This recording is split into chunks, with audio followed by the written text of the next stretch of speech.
Hello friends, I am Chevee. Welcome to my shed. How are you today? How's things in your world? How's life where you are? I love to hear, because right now it's like there's a crazy wind here right now. You probably won't be able to hear it on the show, but maybe if the garage door starts going crazy. I had to bring stuff in off the porch and stuff because it's really bad. So I didn't really prepare. I didn't have anything to talk about when I turned the camera on because I'm trying to get this done anticipating a power outage. I live in an area, this development's new, so we have all underground utilities which normally aren't affected by the rain, but we are connected to, like, 2 houses up is the pole. And that line is really old and it runs through the woods. I mean, yeah. So we do have power disruption fairly frequently when there's storms. So, I figured I'd come down here and get this done before that happens, or if that happens, so that I could at least have something recorded. And on the way down here, I did figure something out that I would like to talk to you about. And that is my phone. My phone has been probably my number one, at times number 2 gaming console for the last 10 years. I don't know, like mobile gaming has been kind of the thing that I do when I'm just dorking around.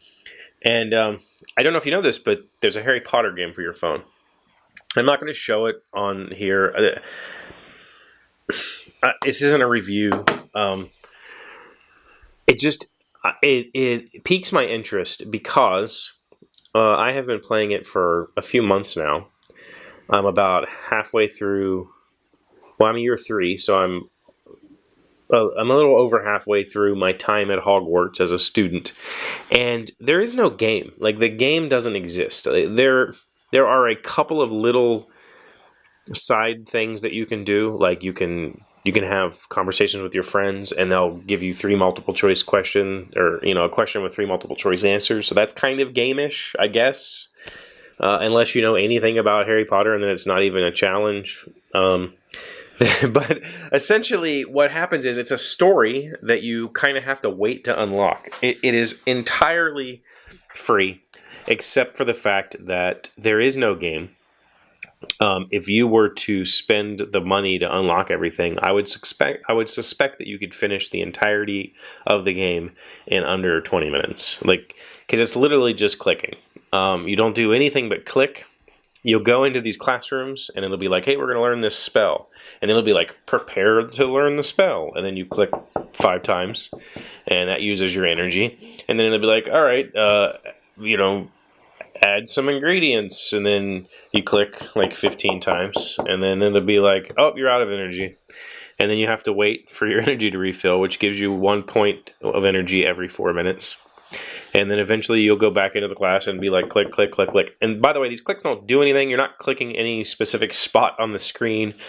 And there's little cutscenes that happen every time you finish a thing. Like, say the scenario is you're learning a spell. There might be a thing over here you can click, which is like to read your spell book. You can click on yourself, which is like ask a question. You can click on the teacher, which is watch her demonstration or whatever. When you click those, a little blurb pops up, but it has nothing to do with anything.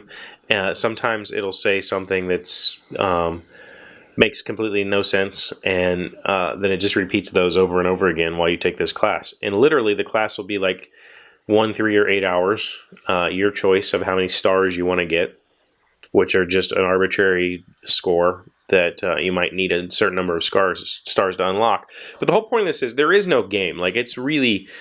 There's nothing in there there's some segments where you have to trace a line on the screen. That's not even a game. But I keep playing it, and it kind of fascinates me because of that.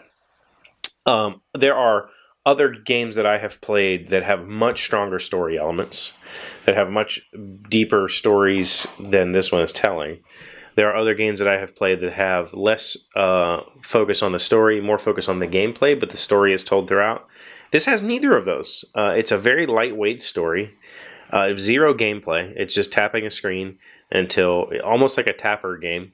but they don't get you, like, tapping doesn't get you more tapping.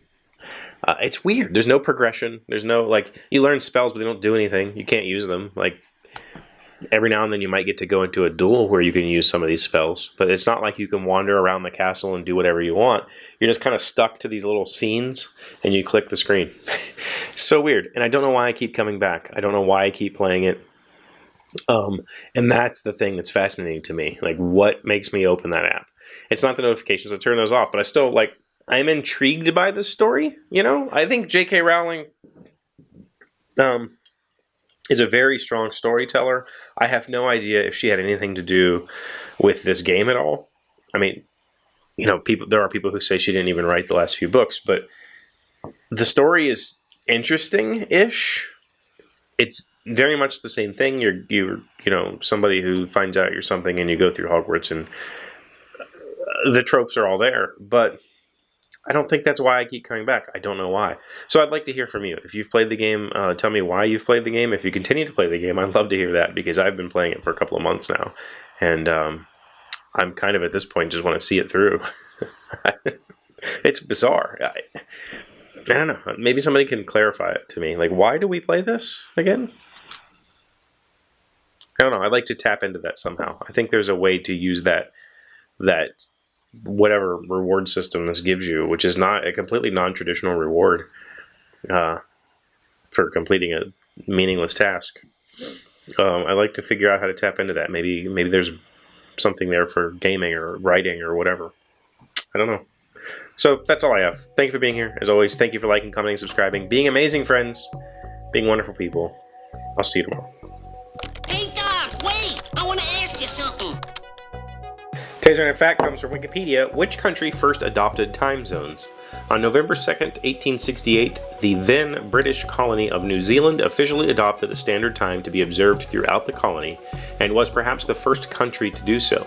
It was based on the longitude of 172 degrees 30 minutes east of Greenwich. That is 11 hours 30 minutes ahead of Greenwich Mean Time, or General Mean Time.